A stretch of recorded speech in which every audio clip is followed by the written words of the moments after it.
Welcome to Tales of American History, the Witnessing History Education Foundation podcast, educating Americans to understand the history of their country and of other countries so that they will appreciate the value of America's unique free institutions. Become an American hero who participates in our mission by joining us at witnessinghistory.org. Download our documentary films and free teacher education materials that conform to grade-level education standards at pbslearningmedia.org. Follow us on Facebook, Twitter, and LinkedIn. Now, take a journey back through time with Kent Masterson Brown and his guest, and let their storytelling transport you to the most compelling moments in American history. Today, Kent will be talking with Ronald F. Maxwell, the writer and director of the epic Civil War films Gettysburg, Gods and Generals, and Copperhead. Ron has been a film director, screenwriter, and producer of films since 1976. He is a member of the Writers Guild of America, the Directors Guild of America, and the Academy of Motion Picture Arts and Sciences. Welcome, Kent and Ron. Well, I'd like to welcome today my friend Ron Maxwell, who has come here to Lexington from his lovely home in Flint Hill, Virginia, on top of the mountain in Rappahannock County. And Ron, welcome. It's great to have you. Great to be with you. As all of you know, Ron Maxwell is the writer and the director of the movies Gettysburg, Gods and Generals, and Copperhead. And what I'd like to do, Ron, is start off by asking you, have you always been interested in history? Yeah, I guess so. I can give my father the blame or the credit for that because before I could read, my father would read my brother and I to sleep. With and my earliest memories are Thackeray's Vanity Fair and Charles Dickens. At the time, I thought it was now in retrospect what you call child abuse. Just kidding, but I think the love of stories and characters and literature got really imbued in me at a very early age, so that by the time I learned to read and write, which is around first grade, I immediately just segued into reading myself, and before long I was reading fiction and literature and history and a great deal more than, in fact, I was being offered in the classroom. Yeah. You're a graduate of the New York University School of Film, and I'd like to ask you, when you went to NYU and wanted to study film, did you ever have in mind at some time you would do films on historical subjects? Yeah, probably the answer is yes. I had been an undergraduate theater major, and for my whole youth, I was, again, from a very early age, writing and directing plays in the garage, in my living room, before I had any notion of a career or that this would be a life commitment. It was just something I always did. Yeah. And I remember when I was, I think, 11 or 12, I grew up in northern New Jersey, and we were in the broadcast area of the New York City big broadcast channels. Of course, this is long before cable television. This is all broadcast television. And one of the channels broadcast a BBC production called An Age of Kings, black and white, but they were Shakespeare's histories. So it started from Richard II through Richard III with all the Henrys in between. And I was just captivated, and it was a window into a world that I didn't know previously had existed. I mean, I had been exposed to Shakespeare thanks to my father, but reading it, looking at it on the page is different than seeing it produced and with great Shakespearean actors. it made such a profound impression on me that soon thereafter, because I had already been writing plays at 11, 12, 13, at around 13, 14, I researched and wrote a play in blank verse in an iambic pentameter called Charles I. And I had as my source of his history collection, we had the old books of my father had these great collections of elegantly bound books of the history of England, the history of France, and so I was always reading them already. Yeah. And Charles I gravitated to me, and of course we remember his last parting words, which were also the last words in my play. Before he's executed, Charles I says, "I go from a corruptible to an incorruptible crown." Wow. Well, and then I produced it. Then I got money from the student council and from the Mustang Band Fund. We had a band that was world-renowned that would go to the Rose Bowl every year. Yeah. And I actually raised a few $100s, and we produced it on stage. And then the following year, I wrote another play in blank verse and iambic pentameter called Henry III, which so I managed to find some kings that Shakespeare hadn't touched, and that too I raised money, and ironically the high school I attended, that would have been my sophomore year in high school. So the first play was my freshman year in high school. That was Charles I. And then my sophomore year of high school is when I wrote and produced and directed Henry III. And ironically, there was no theater program in my high school. I mean, can you believe this? Yeah. So there I was. My life was all about theater. I was doing the academics. I was kind of an honor roll student, but not even a class in dramatics. And so I had to invent it. So sometimes, necessity is the mother of invention. Yes, indeed. So I share this background with you so that you understand that when I applied to college and I was happily accepted at the universities I applied to, and I decided to go to NYU because it gave me a full tuition scholarship, and my folks were working class, and that made a big difference. And it turned out that they had a very good theater program, and I spent my 4 years as an undergraduate constantly in costumes and makeup and doing theater. Jean Giraudoux play and Nuit play and Chekhov, and it was a wonderful undergraduate theater program. And by that time in my life, I thought, well, I'm number one an actor, and also directing, also writing. But it was the whole thing to me, and I had always done it. I didn't know anything else. So that by the time I finished my junior year, I was cast as Hamlet. And I'd say I was 19 when I played Hamlet. And I don't think I've ever had so much fun in my life.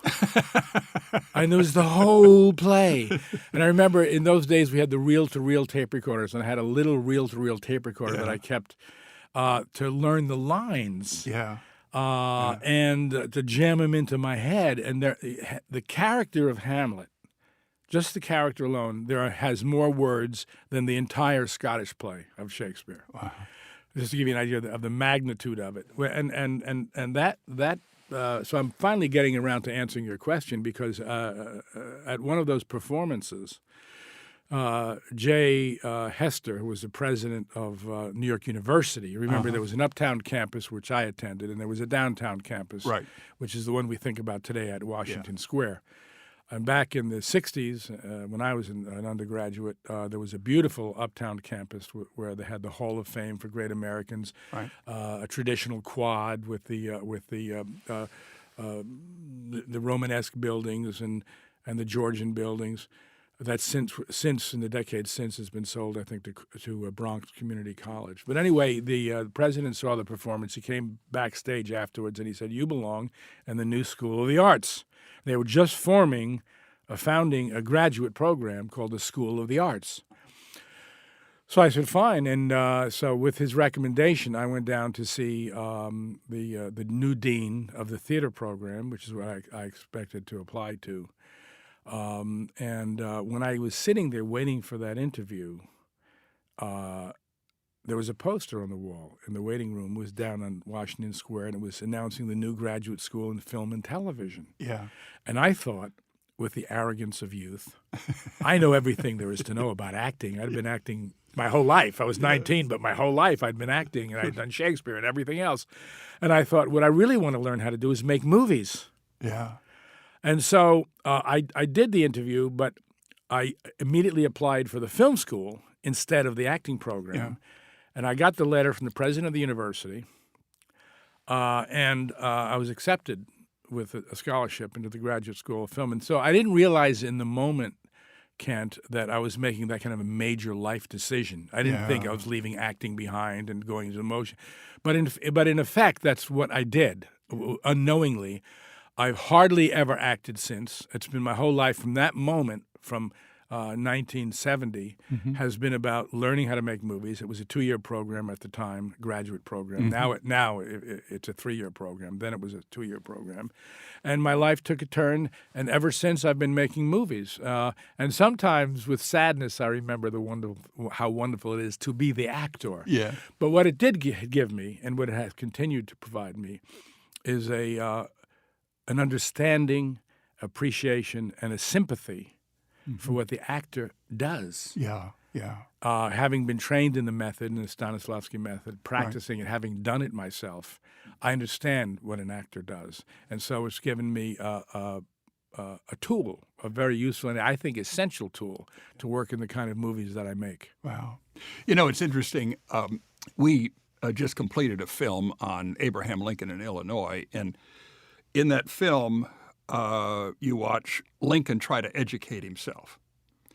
And he has a friend named Jack Kelso, who lives in New Salem, Illinois, who lends him books by the Shakespeare plays, Robert Burns, among others. And these are the books that he reads. And notice in that film and in his life, Lincoln becomes interested in history. And so did you. And your window into it, from what you're saying, is reading Shakespeare. And you said that last night. By the way, folks, Ron delivered a stunning address to the Kentucky Civil War Roundtable last night to a huge crowd. And he went over some of this last night. And honestly, your address last night, Ron, was spectacular. But you mentioned Shakespeare then, too, and the history plays of Shakespeare, because Shakespeare does take you to the site, and he doesn't editorialize. He takes you to the story, and you get in the story.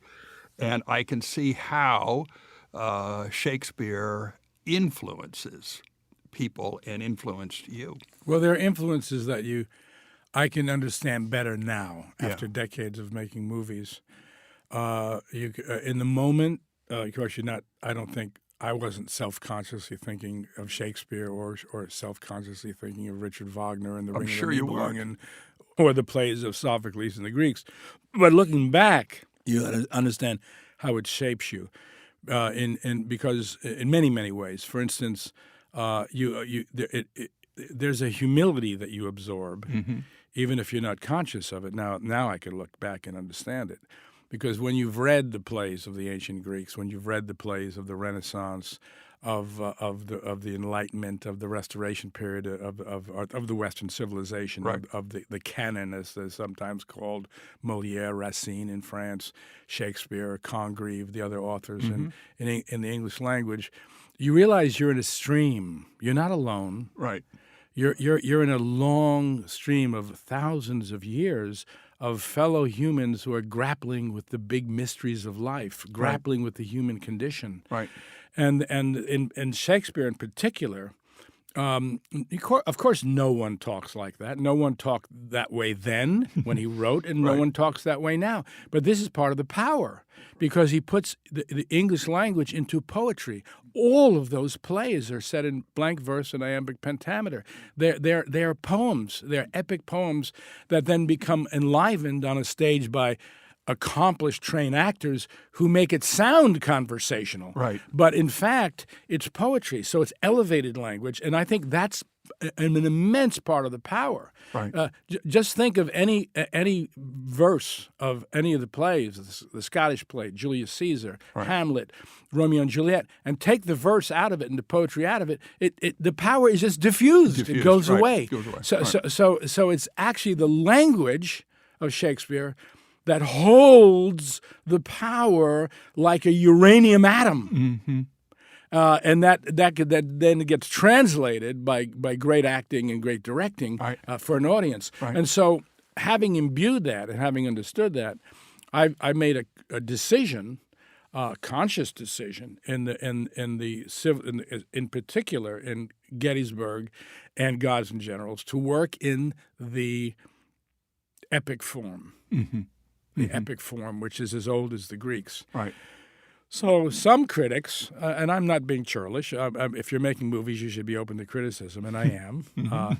Some critics say, well, people didn't talk that way in the Civil War, and people don't talk that way now, and they missed the point. That's right. They missed the point. Right. We're working in the epic style. Everything is real. It's emotionally real, just like it's absolutely emotionally real in a Shakespeare play. We're gripped with emotion. We understand the scene between Lady Macbeth and Macbeth when she's encouraging him to murder Duncan.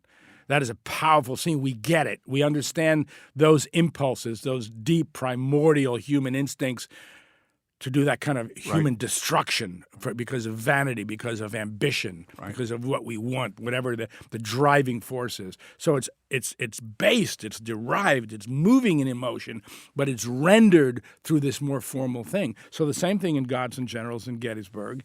It's got to be emotionally true, but then it's conveyed through a different medium. Yeah, yeah.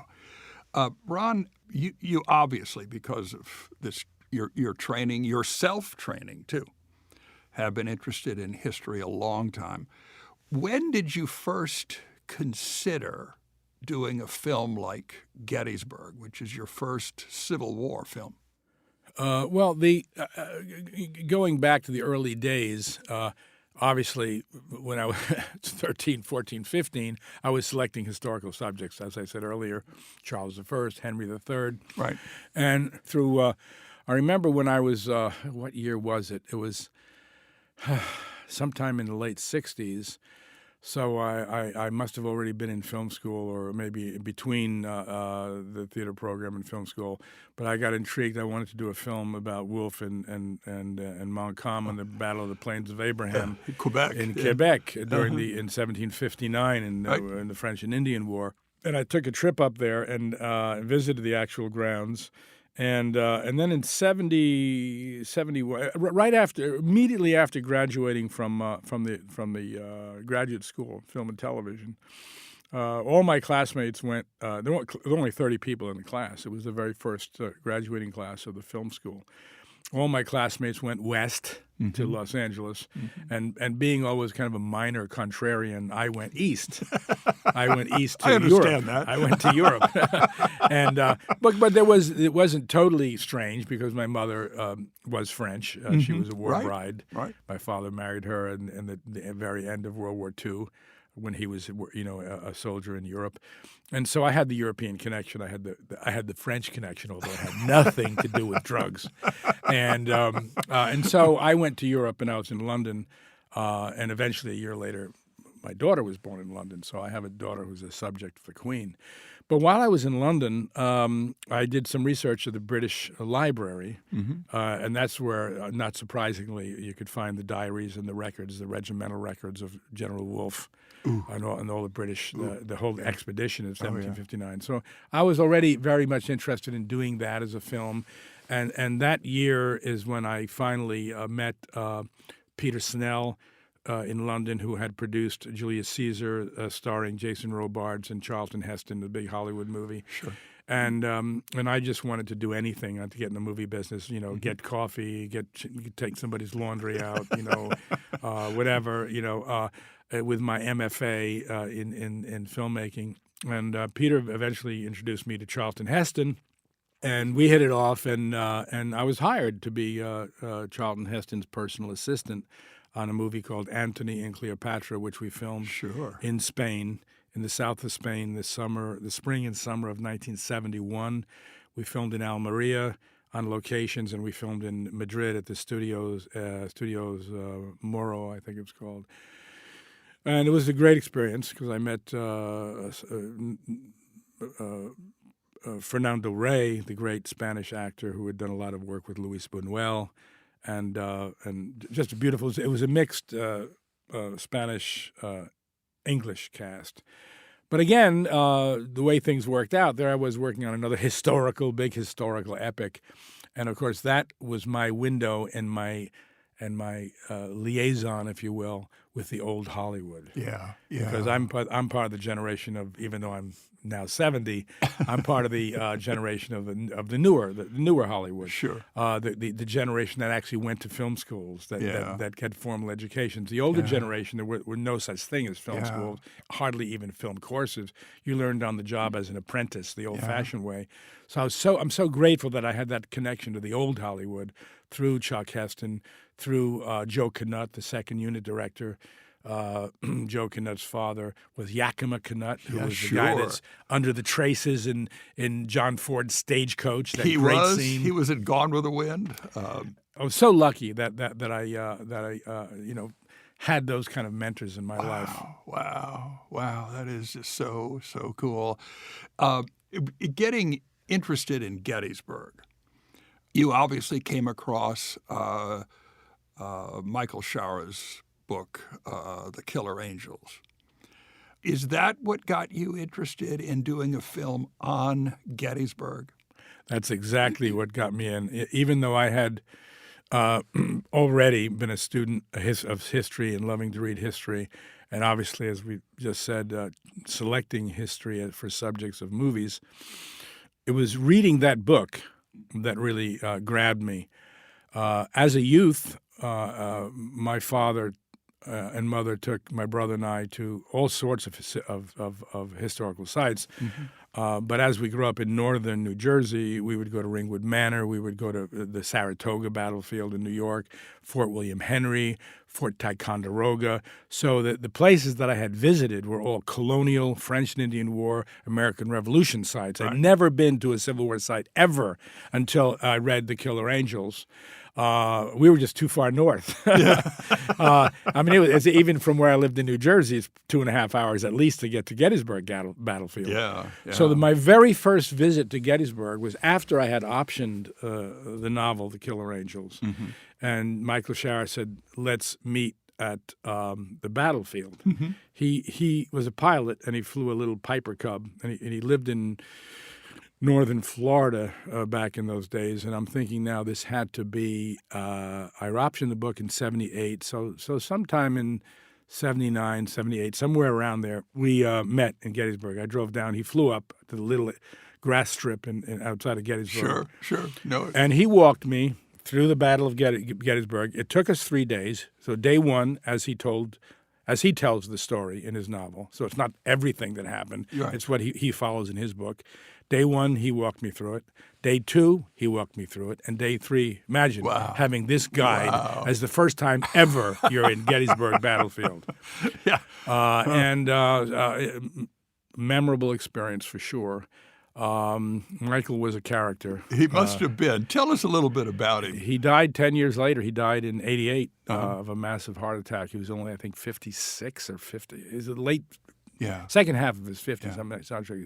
But from my perspective now, a young man, and he was what you call a character. Uh-huh. He was an intellectual, but a big guy, big forearms like Popeye. Mm-hmm. He had been a heavyweight prize fighter. That's what I understood. Youth. He was a cop in St. Petersburg, Florida. He was, I think he was in the Marines or the paratroopers, but mm-hmm. He had a military background too. He was a tough guy. And he's kind of, you know how you meet some guys and you just know intuitively as another guy, just don't mess with him. Don't mess with me. and I don't mean he's not the kind of guy that's going to sick a lawyer on you. Mm-hmm. He's the kind of guy that's just going to take your head off in the moment. That's incredible. No calling of lawyers or sheriffs. Yeah. He's the kind of guy who's going to mete out justice on the spot. And we all know if you're a guy, we've met guys like that. Yeah.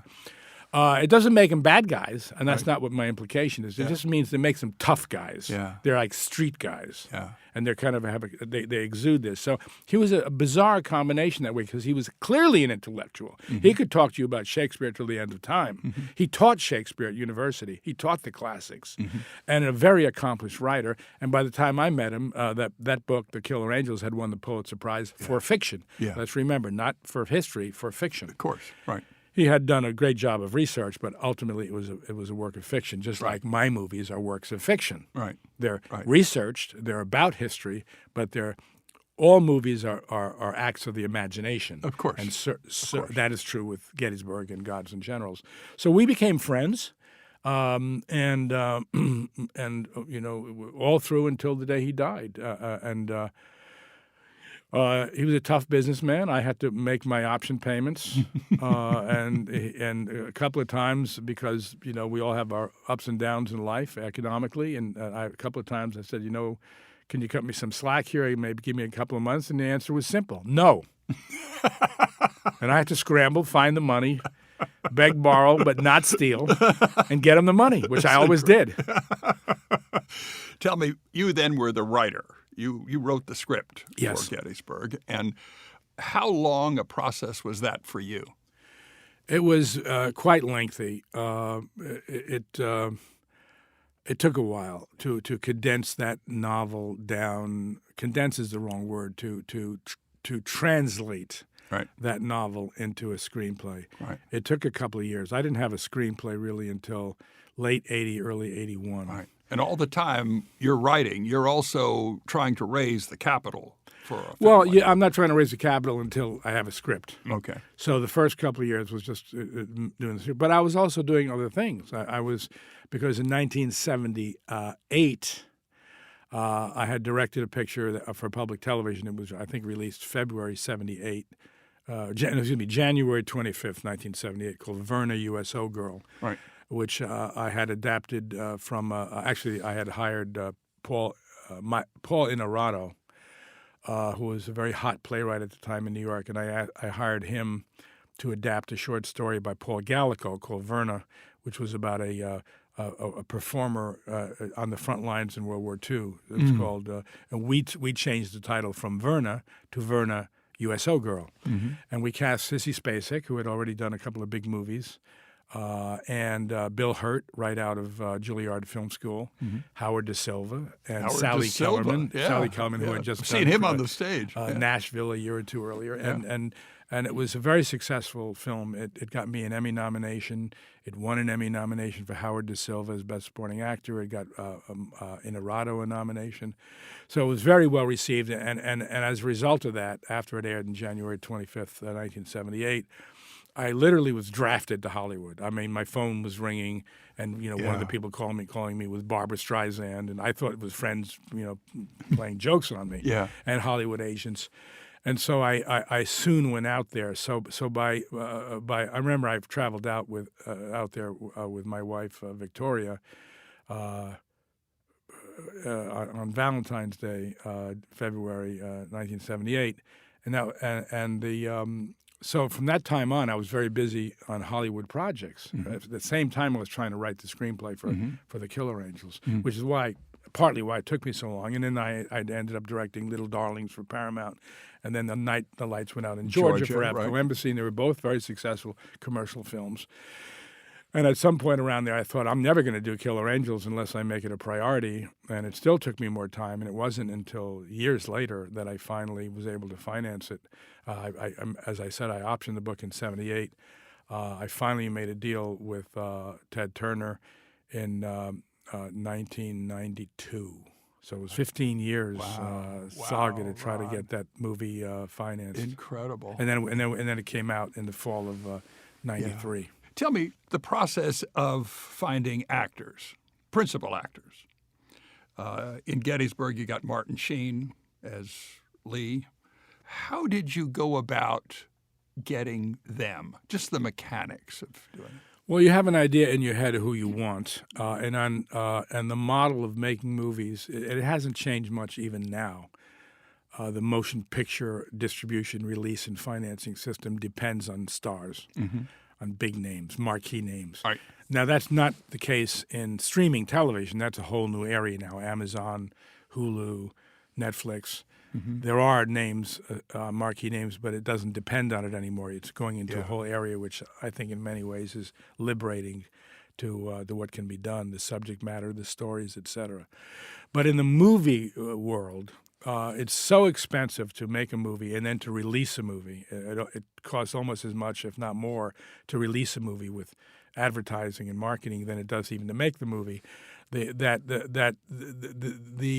economics of it is such that you have to attract an audience the first weekend. Right. And the way you attract the audience the first weekend is by the marquee names, the movie stars. Right. So that system, which is as old as the 1920s, is still very much in place. Sure. And so and then the bigger the budget of the movie, the bigger the star has to be. So sometimes to support a movie that costs above $60-80 million, you have to hire an actor that costs $15 or $20 million, just their fee. Yeah. So it's a rarefied game, and to play at that level, you've got to be coming off a big grossing picture as a writer or a director. Yeah.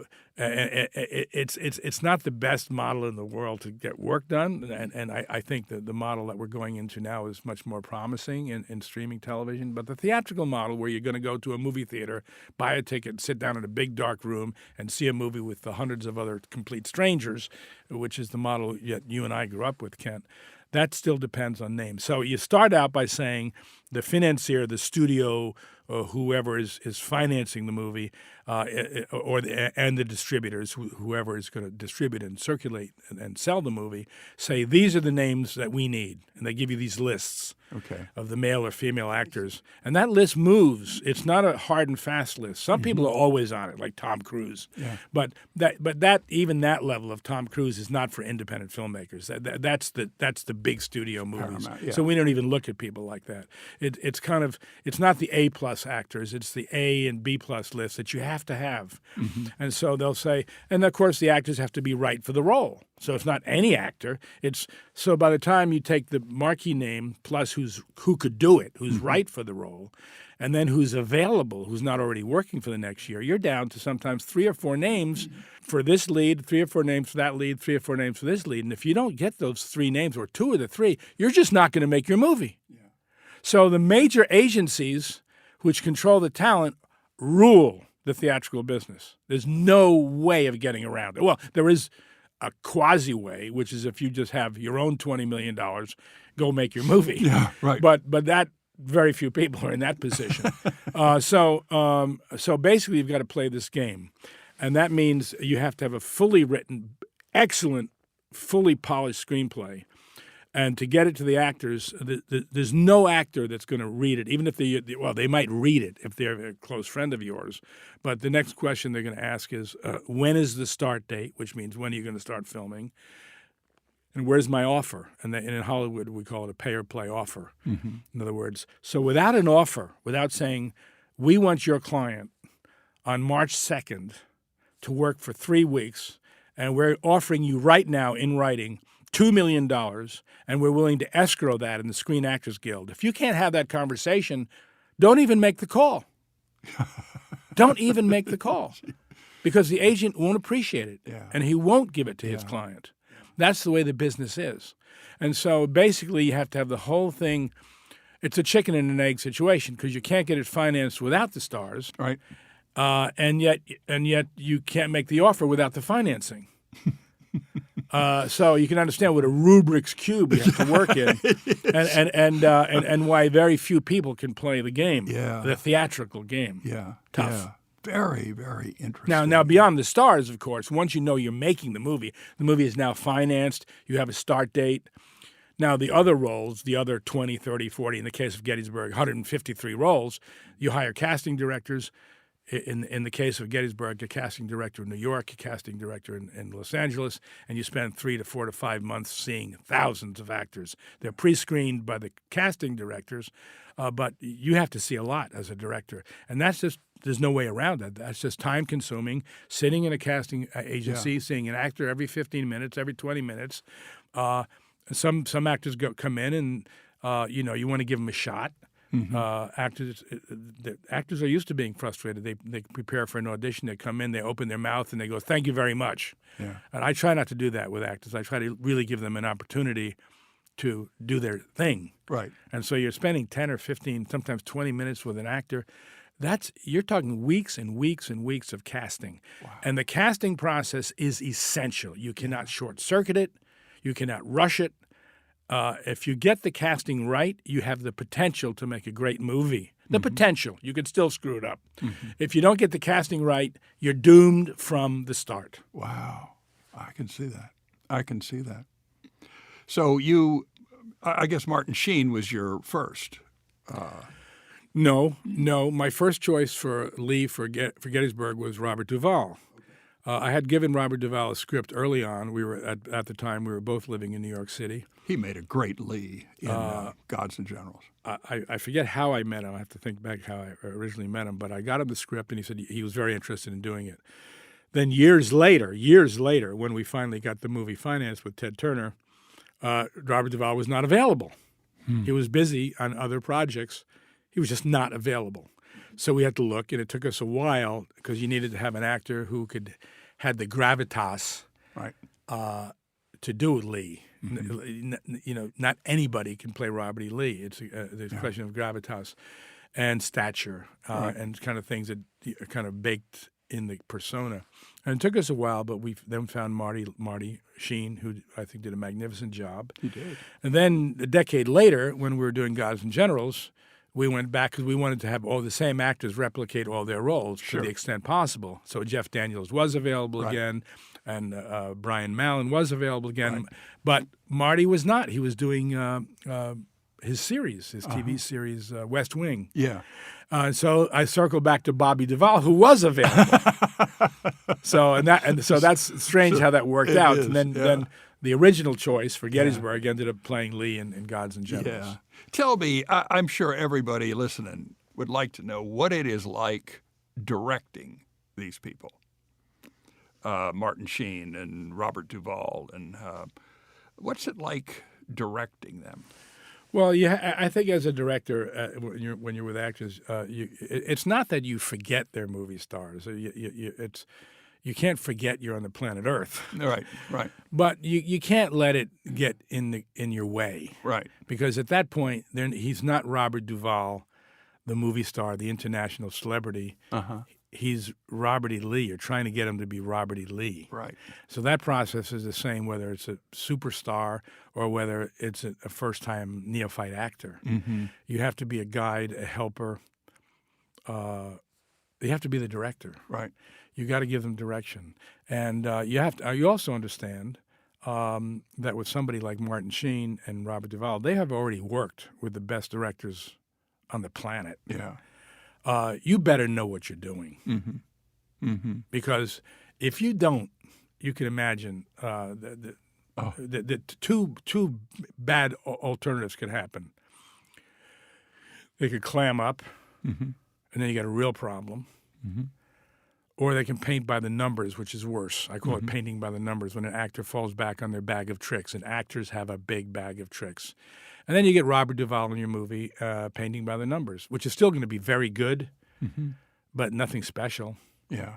Nothing memorable. Yeah. Why would you want to waste an opportunity? So you want to give these actors who have this enormous potential a clear runway to take off and go for the stars. Okay. And that's about creating an atmosphere that is safe, that is conducive to taking risks. Because basically, if you give them that opportunity, they're 20 years old again. They're in the actor's studio. They're unknown actors in their first play on Broadway. Yeah. That's what you have to create. You got to create that atmosphere so that they can get into the thing, get into the play, get into the character, and just go for it and become that character and invest themselves completely. Yeah. And that's what you have to do with any actor, but certainly I think with the stars. Remember that at their heart of hearts, they're actors. That's what they've chosen to do with their life. They're not the celebrity. They're not the movie star. They're not the guy that's getting paid $2 million a minute. Yeah. You got to get that out of your head and just deal with them, the soul of the person, and try to meet at that level. Yeah, yeah. You mentioned last night in your talk that when you were doing Gettysburg, you would have at least 2 weeks where you had rehearsals. And that is where you really do the directing, getting the actor into the moment, getting them to understand where their role is. Is that not right? Is that Yeah, on a movie that doesn't require big logistics, like learning how to ride horses and learning how to handle weapons, and like we had on the big war movies, I find 1 week is adequate pre-production. On a big movie like Gettysburg or Gods and Generals, then I build 2 weeks of pre-production with actors. The pre-production goes on for months, but with actors on the set. Not all your actors, not your what we call under fives. Under five is an actor that has less than 5 lines, as defined by the Screen Actors Guild. Right. Those people are usually hired locally where you're filming. But the main parts, the principal characters, get them in 2 weeks ahead. So, for instance, on the Civil War movies, we had to match them up with horses. Now, we have photographs of Hancock and Lee and Meade and all these generals. We know what their horses look like. Right. The horses have to be cast. So the Wrangler comes in with his trained movie horses. And I told the Wranglers on both these movies, I want big horses. I don't want little horses, because these guys had the best horses available in the 1860s. Absolutely. The generals had the best ones. Absolutely. And so I want some, a lot of hands on those horses. Right. And so it's part of the authenticity of the movie making. But those actors then have to be matched up. They got to ride with that horse. You can't just put them on a horse the day you're filming. Yeah. It's not going to work. So you need, and some actors have a lot of experience with horses. Some have zero. Yeah. But you've cast them, and you got to make it work. Yeah. So you need that time, and if they have to handle pistols or shoot muskets, and like in the case of Joshua Lawrence Chamberlain, remember he's firing a weapon. Right. Kilrain's firing a weapon. Right. Tom Chamberlain, they're firing weapons in the Battle of Little Round Top. You just can't on the day hand them a weapon. Right. So that the whole week is that stuff: working with props, working with horses, going on the ground, seeing the battlefield, and then the second week. As you get closer to the shooting, that's when we do what you were just mentioning, Kent, breaking down the scenes. What's going on here? Because as we all know, regardless of how powerful the dialogue is, and dialogue is certainly important, as we discussed earlier, talking about Shakespeare, heightened language, the power of words. What's even more important? What's between the words? Yeah.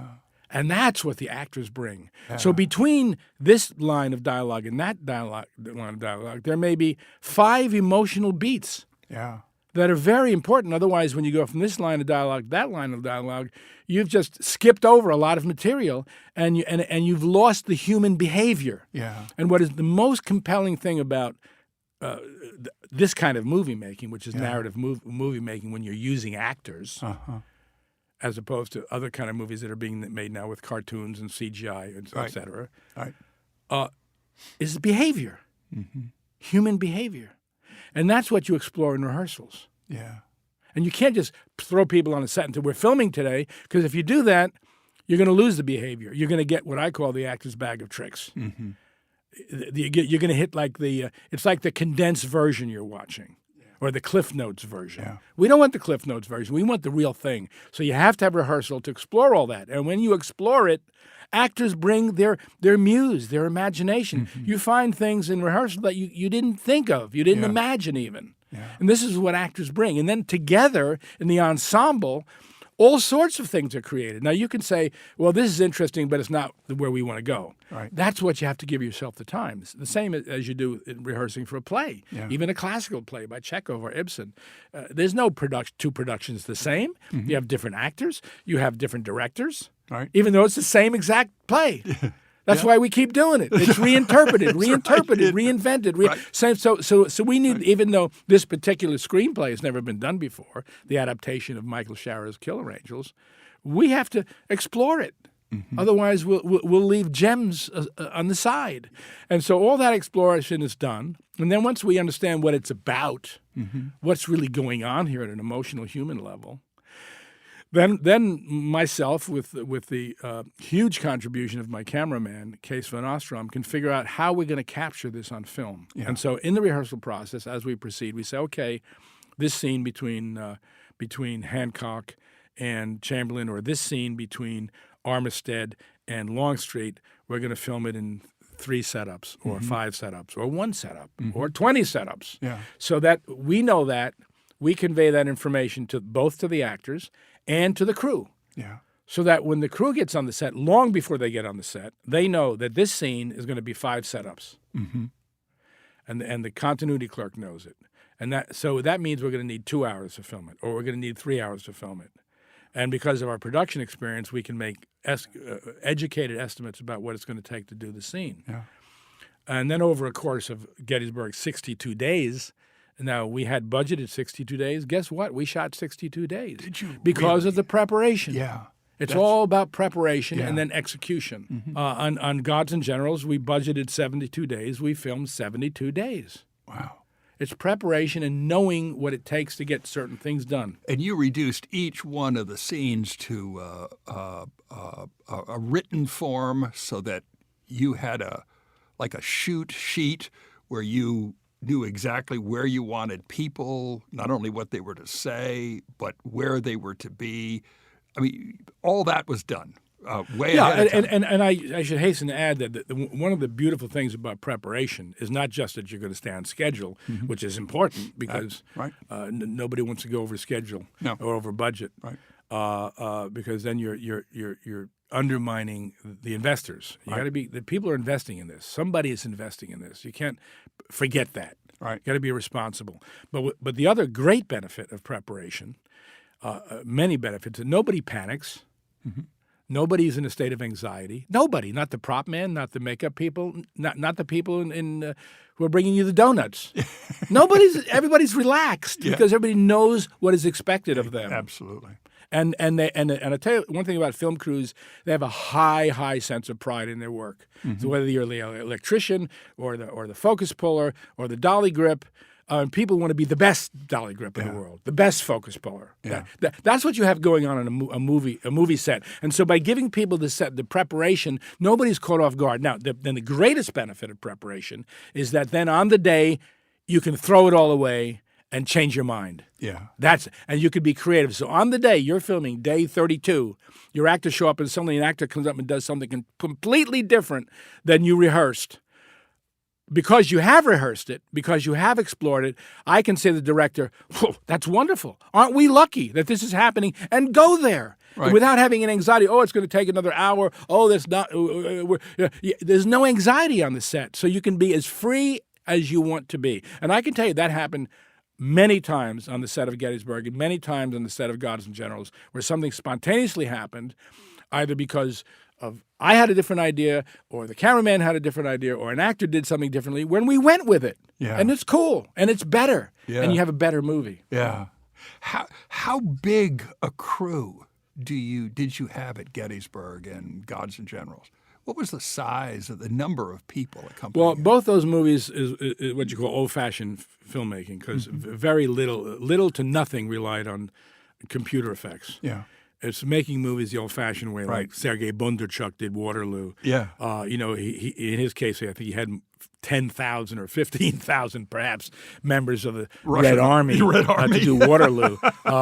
So in Pickett's Charge, we have 5,500 reenactors. Yeah. And that's a big logistical challenge from start to finish. And there you have to have a really, really good assistant director crew, which I had on both movies, the very best.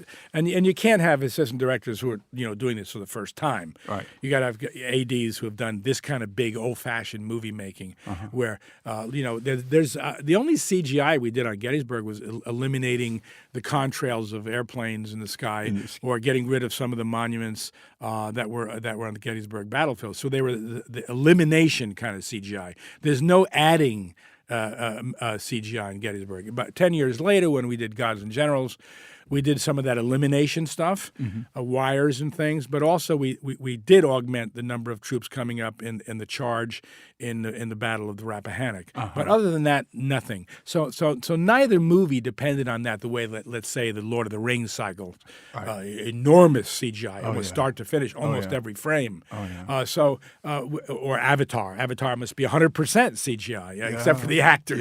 Yeah. So it's an older fashioned way of movie making. Some movies are still made that way. That's how we made them. Again, those kind of movies, you have to have a very accomplished crew that knows what they're doing. Yeah, yeah. There were some actors in Gettysburg and Gods and Generals, like Jeff Daniels, who, I really knew nothing of Jeff Daniels before I saw him in the Gettysburg movie. And he was a perfect Joshua Chamberlain, by the way. Where did you find him? Well, my original choice, this is well known, I'm not letting any secrets out of the bag here. No. I'm certainly not offending anyone. This is now, the movie was filmed 27 years ago. It's hard to believe. It came out 26 years ago this October. It's unbelievable. This November. Last year, in fact, we had the 25th anniversary of the release of the film, a beautiful celebration and screening at the Majestic Theater in Gettysburg. So 27 years ago, when I was doing the casting and the prep on the movie, I was told about a young actor who had not done any movies in America, but he had done a couple of movies in Australia. And I said, this guy would be good for you to look at. So I called him in. He did an audition. I was really impressed. Now, the studio had, as I mentioned earlier, when you do a picture of the studio or the financier or the network, whoever it is, says XYZ roles, we want marquee names. Mm-hmm. And one of the XYZ roles where they insisted on a marquee name was Joshua Lawrence Chamberlain, right. Understandably so, right. One of the leads. Right. Now, this particular actor nobody had ever heard of, mm-hmm. but I got this tip that I should see him, and I saw him, and I said, whoa, this guy's good. I said, look, as far as I'm concerned, I'd cast you now, but the studio wants a big name, so I'm going to have to sell you. So I want you to learn a couple of these arias, I call them, mm-hmm. the big speeches, which is another departure from contemporary cinema. Yeah, I remember when some studio executives earlier on in the 15 years I was trying to get the movie made, when I had every studio slam the door in my face, and I had a producer friend of mine tell me, Ron, when 10 people tell you you're drunk, lie down. But I was tenacious. I'm a Capricorn. I kept going. I had my head down like a billy goat, and would persevere and persevere and persevere. But and another thing I heard was because, as you know from watching those films, they go off on their arias, right? Where one actor just goes on for now you shouldn't know it's an aria when you're watching it because you should be caught up in the story. Right. But when you look at it on the page, on the screenplay, there's one actor talking for 3.5 pages. Yeah. And the studio executives would say, no way. No way. What are you thinking? And I would never budge on that. Never budge. So, Chamberlain has this when he's talking about the rights of man and when he's talking about slavery. Oh, yeah. And other characters go on and on. They wax poetic. I wasn't going to cut that out. No. That to me is central. So I told this particular actor, I said, I want you to learn a couple of these. We're going to come up to my house in Hidden Hills. We'll go in the yard, and I'm going to do audition tapes. And I got him a blue uniform and a hat and everything that could fit him. And he prepped it, and I filmed this stuff. And I came and I showed it to the executives. I said, this is the guy I want to play Chamberlain. Look, it speaks for itself. Mm-hmm. He's the guy. Mm-hmm. And they said no. So we want a name. So a couple of weeks went by, and I, quite frankly, honestly, I was stalling. Mm-hmm. I wasn't even seeing anybody else because I wanted this guy. And I was seeing other actors, Sam Elliott for Buford. Sure. And eventually we got Marty Sheen for Lee. Mm-hmm. We continued on the casting. We're getting wonderful actors. And Tom Berenger for Longstreet. So I was getting the marquee names like they wanted, but I was stalling on Chamberlain because I thought we had the guy. Mm-hmm. And once we had more of a cast, they'd acquiesce. So weeks later, they said, what are your guys, who did you find for Tom Chamberlain? For Joshua Lawrence Chamberlain. I said, well, this guy, I want to stay with this guy. You can't do better than him. And I was told, if we hear his name one more time, we're canceling the project. Mm-hmm. That actor was Russell Crowe. Really? Of course, a terrific actor. And then subsequently, of course, he had and continues to have a great career. But after they told me that, I realized I'd pushed the envelope about as far as I could push it. And we went on a serious search, and that's when we thought of Jeff Daniels. Mm-hmm. And we made him an offer subject to a meeting because Jeff Daniels isn't going to come in and audition for you any more than Tom Berenger or Sam Elliott. At that level, they don't come in and read. Mm-hmm. Very rare. It happens rarely. They might come in and read for, I don't know, Akira Kurosawa maybe, who's now deceased, but picks some legendary director. They might make an exception, but normally they don't do it. Once they reach that kind of level of stardom, they'll take a meeting with the director or a producer, but they're not going to read for the part. Yeah. And that's understandable because you got 10 movies to look at. Yeah. You know what they do. Right.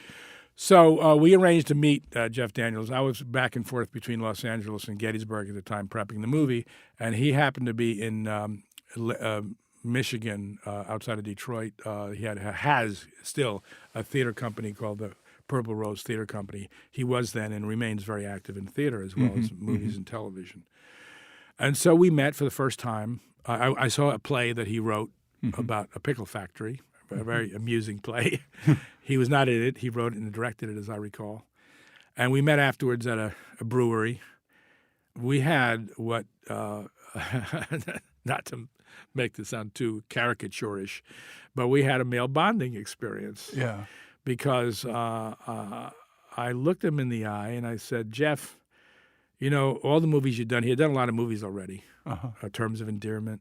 I mean, we knew the guy was a damn good actor. I had actually seen him on the stage. Oh, he's a very good in actor. New York in younger days Yeah. when I was in public television. He was doing plays at Circle in the Square or Circle Rep, one of those companies, the Lanford Wilson plays. So I knew the guy was a great actor as well as being a big marquee name. But what I told him, I said, Jeff, I've seen you be the professor. Joshua Lawrence Chamberlain is a professor. Right. But in Little Round Top, he orders men to go into battle to kill. Right. Not just to risk your life, remember. They weren't sitting up there like for target practice. They were shooting at other human beings. Right. Desperately. Struggling for the battle in the Battle of Little Round Top. So I said, Jeff, I've seen the professor in you. I've never seen the killer in any part he ever did. Yeah. I just want to make sure. I want to hear from you. I'm not asking you to read for me. I just want to make sure that you can bring the steel to this guy. Wow. And he fixed his eyes on me, and he said, "Oh, I'll give you the effing steel. But what I want to know from you, the director, are you going to shoot the movie that you wrote? Are you going to make this movie, or are you going to let some studio executive push you around and water it down and make something else?" Wow. So he said, looked at me and he said, "Are you going to give me the effing steel?" Wow. And we shook hands. Wow. No more needed to be said. Wow. That's really interesting. And that guy delivered. Yeah, he did. That guy delivered. He did. Tell me about getting Sam Elliott, played. Well, we offered him the part, and I didn't meet him till after. I don't even remember having a meeting with him. I think I met him on the set. That was I could be mistaken. I don't believe I met him before he came on the set. We cast him. We thought he was just utterly perfect for the role of Duvall. Yeah, he was. And he was. Without exception, every actor that showed up really showed up. Underline that, capitalize that. Yeah. They came prepared. They came having read the biographies if there were biographies of the characters, having read the regimental histories. Yeah. So they knew about the people they were portraying, and they came with a sense of responsibility and almost a sense of duty that they were dealing with American history, with their ancestors, with a story that belongs to all of us. Right. It doesn't belong to those actors or to Ron Maxwell. Right. It belongs to us all, Right. especially as Americans, but also to world civilization. The Battle of Gettysburg is one of those epochal human events that people even study in foreign countries. Right. And so there was a high sense of responsibility, and every actor brought that to bear to the set. One thing I would like to explore briefly is the role of the reenactors. You have a great scene in Gettysburg where Robert E. Lee shows up and they all begin to cheer him. Tell us about how that scene evolved. Well, that scene is probably the most striking example of what I was mentioning earlier about the ability to be spontaneous. Yeah. When you're prepared you can make decisions and not worry about it. Mm-hmm. We had filmed, I'm trying to remember how we did this. My recollection is we filmed the Confederates first and then the Yankees, but I might have that backwards. I should remember this correctly. But because there's only one scene in the movie when the Confederate characters meet the Yankee characters. Mm-hmm. That you wouldn't know that, but that's a fact. And that scene is when Tom Chamberlain kneels down to talk to the wounded Armistead at the cannon, right, in the angle at Pickett's charge. Yeah. Other than that moment, there's not a scene in the movie where the Yankee cast is in the same scene as the Confederate cast. Mm-hmm. So it's almost like we had two shooting schedules, almost like we're making two movies. Yeah.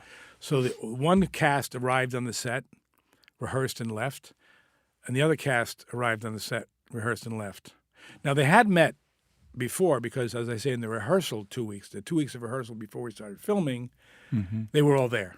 Yeah. So that's when people actually met. But once we started filming, they never met again. Yeah. Yeah. They didn't meet till the premiere. Yeah. Except for those two actors, played Tom Chamberlain and Armistead. Mm-hmm. So when we were filming the scene where the troops come out of the tree line, we were already well into the movie's filming. And we had 6 days on the schedule to shoot Pickett's Charge because we said, what if it rains for 5 days? Yeah. We're out of luck. Yeah. Because we have thousands and thousands of reenactors. Like we can't do it. We can't say come back next week. Yeah. They had scheduled their vacation time, their free time. Every one of those reenactors has a job. Uh-huh. All sorts of jobs. White-collar jobs, blue-collar jobs, doctors, lawyers, Indian chiefs. And so that was immovable. Now, we had lots of reenactors for the whole schedule, the whole 62-day schedule over many, many weeks. But for Pickett's Charge, it was those 6 days, Monday through Saturday. Yeah. We scheduled 6 days because we had to consider about weather. It's summertime in Gettysburg, you could be rained out or rained out partially, thunderstorms, that kind of thing. Right. Well, as it turned out, it didn't rain any of those 6 days. Wow. So we had different shooting lists. We had, these are the essential shots we must get to tell the story. Yeah. These are the next set of essential shots. Then we have, these are the wonderful, aren't we lucky if we could get them shot list? Yeah. Well, we ended up getting everything on any list because we had a full 6 days. Yeah. Yeah. You know, the gods were shining down on us. And so the day we had the troops coming out of the tree line, and that's one of the reasons we were able to do Pickett's Charge in such detail. Yeah. One of the critics said after the movie came out, Pickett's Charge was filmed in real time. Mm-hmm. And they weren't far off. They weren't far off. Yeah. That is almost exactly the time it took in real time in history to do Pickett's Charge, is what you see in the movie. As a result, it's replete with details. Yeah. Yeah. And it's the details that make it fascinating. Yeah, right. How people fought, how they marched out, how they organized themselves, when they decided to shoot, stand, and fight, and charge, and go to bayonets and so forth. Yeah. When they changed ordnance from long-range cannons to grape shot and that kind of thing. Yeah. So all sorts of details we were able to do because we had the time to do it. So the scene when we were doing the troops coming out of the tree line, the only actors we had on the set that day were the three regimental division commanders. Right. Armistead, Kemper, and Garnett. Right. Right. All the other actors had a day off because it was those three division commanders and the troops. Yeah. Because it was so hot and humid, we had ambulances on the set 24/7 because it was so hot and humid. We had to worry about heat exhaustion and dehydration, and that's serious. If somebody collapses from heat exhaustion, you have to stabilize them on the spot. Yeah. Get them in an ambulance and get them to a hospital. You could die Yeah, right. from heat exhaustion or sunstroke or dehydration. So we were hydrating the guys. Imagine 5,000 guys. We had people running out with Gatorade and water and Gatorade and water nonstop. And a couple of guys did collapse, and we had to and you can't just pick them up and move them. You have to stabilize them on the spot before you could move them, put them in the ambulance. Yeah. So this is the background I'm giving you of the circumstances. Now, and I thought, wouldn't it be nice if we brought Robert E. Lee out on Traveler just as a morale booster for the reenactors? Yeah. And maybe Stephen Lang to come out as Pickett. Yeah. I'm trying to. Maybe Stephen was already working that day. No, let me correct myself. Stephen was there as Pickett along with the three division commanders. Yeah. He was already in costume on the set. Right. we said, let's send a message to Marty Sheen, ask him if he'd suit up. And it's a big deal because it's his day off. Yeah. And it's like 2 or 2.5 hours in hair and makeup before you even put the costume on. Yeah. And he agreed. He is super, super nice guy, Marty Sheen. Yeah. So that afternoon, early in the afternoon, we're filming the troops coming out of the tree line, and on strides Robert E. Lee, Martin Sheen on Traveler, and the troops spontaneously started cheering and going around him. And so I motioned to cameraman and the sound guy, film, roll. Yeah. And we didn't have the sticks at the front of the scene. We have the scene and act, scene 231. The date and the roll number of the film. We're shooting on film in those days, not digital. So we had 400 feet rolls in the magazines of film in the Panavision cameras. Roll. Yeah. And so we thought, we got to capture this. And the ADs and the assistants and the PAs are picking up the paper cups and the Gatorade stuff and just getting it out, I wasn't going to stop it. And it's what in the 1960s, remember, I'm the 60s generation, is what we called back in those days a happening. Yeah. This was a happening. Yeah. A spontaneous, awesome transition happening where we were suddenly in 1863. Yeah. And this is what could only happen with reenactors. Had they been paid extras or hire an army like we thought about doing in Eastern Europe, it wouldn't have happened. Yeah. It happened because every single one of those reenactors They're great. is living in the 1860s. They are. And if you put them in an environment where they're totally in the 1860s, they're there. So it wasn't Martin Sheen. It wasn't. They weren't getting around the celebrity actor from Hollywood. No way. No. This was Robert E. Lee, and we captured this incredible thing great scene. Where those thousands of reenactors, you couldn't. It's some of the best performances in the movies. It's the most and they're memorable. not trained actors. They didn't learn the method of the Stanislavski method. Yeah. They were believing, because acting is believing. That's what Stanislavski said. Yeah. That's what Chekhov knew. Acting is believing. That's the name of his book. Yeah. And that's where those reenactors were. Yeah. They had achieved in that moment what a great classical actor has to train to achieve. Yeah. And we captured it. And once we captured it, we said, okay, the 400 feet of film ran out. And Case was motioning to me, no more film. They were still cheering. And of course, Marty Sheen stayed in character the whole time. He understood without being told anything what was going on. Yeah. And then Pickett rode in. He got on his horse and he rode into the shot too. Yeah. None of this was staged. None of this was planned. Totally spontaneous. So after the film ran out, we said, okay, cut, calm down, stop. Yeah. And we said, okay, we're changing this day. We had another 4 or 5 hours of filming to do. We dropped that. We're moving that to another day. Told the assistant directors, we're going to make a whole scene out of this, what we just captured. And for the rest of the afternoon, we covered it. We redid what we had captured in close-ups and different angles, again and again and again.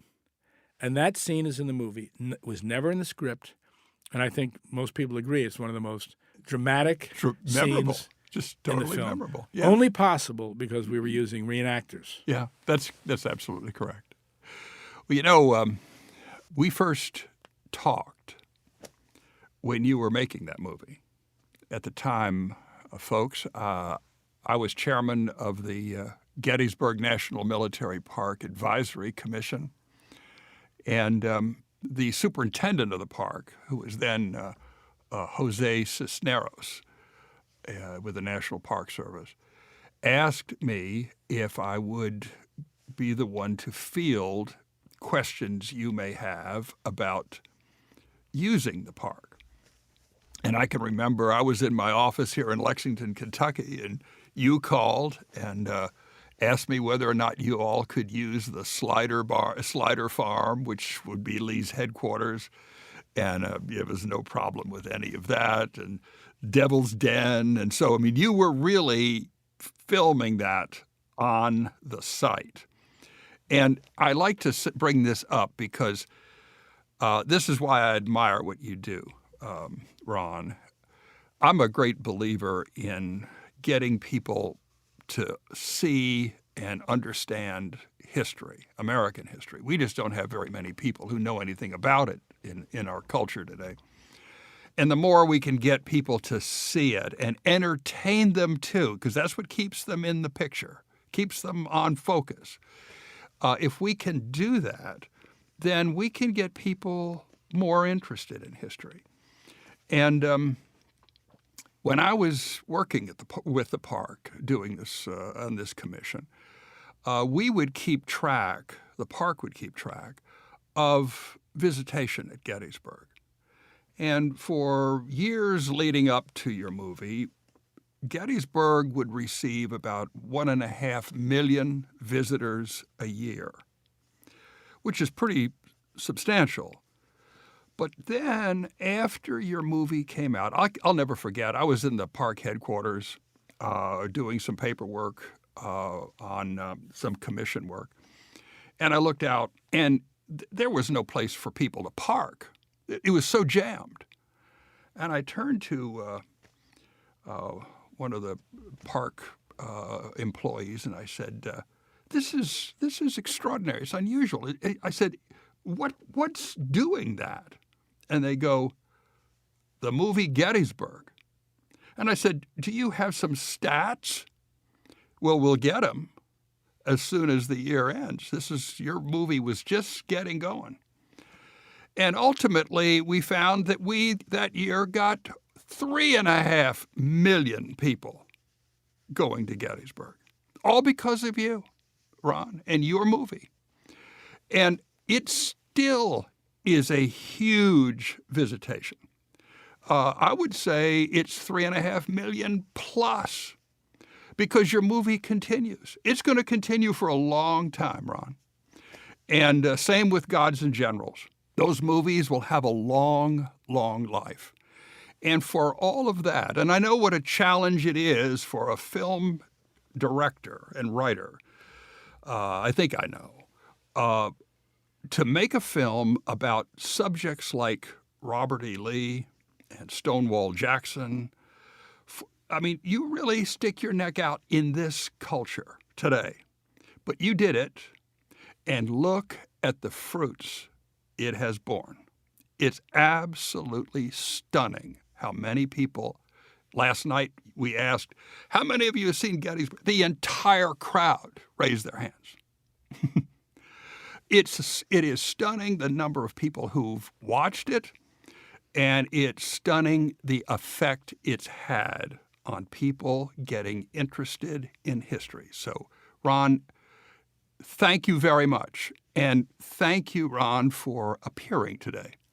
Well, on that note, you raise a very important note, I think a profound note, which is what historical films can do.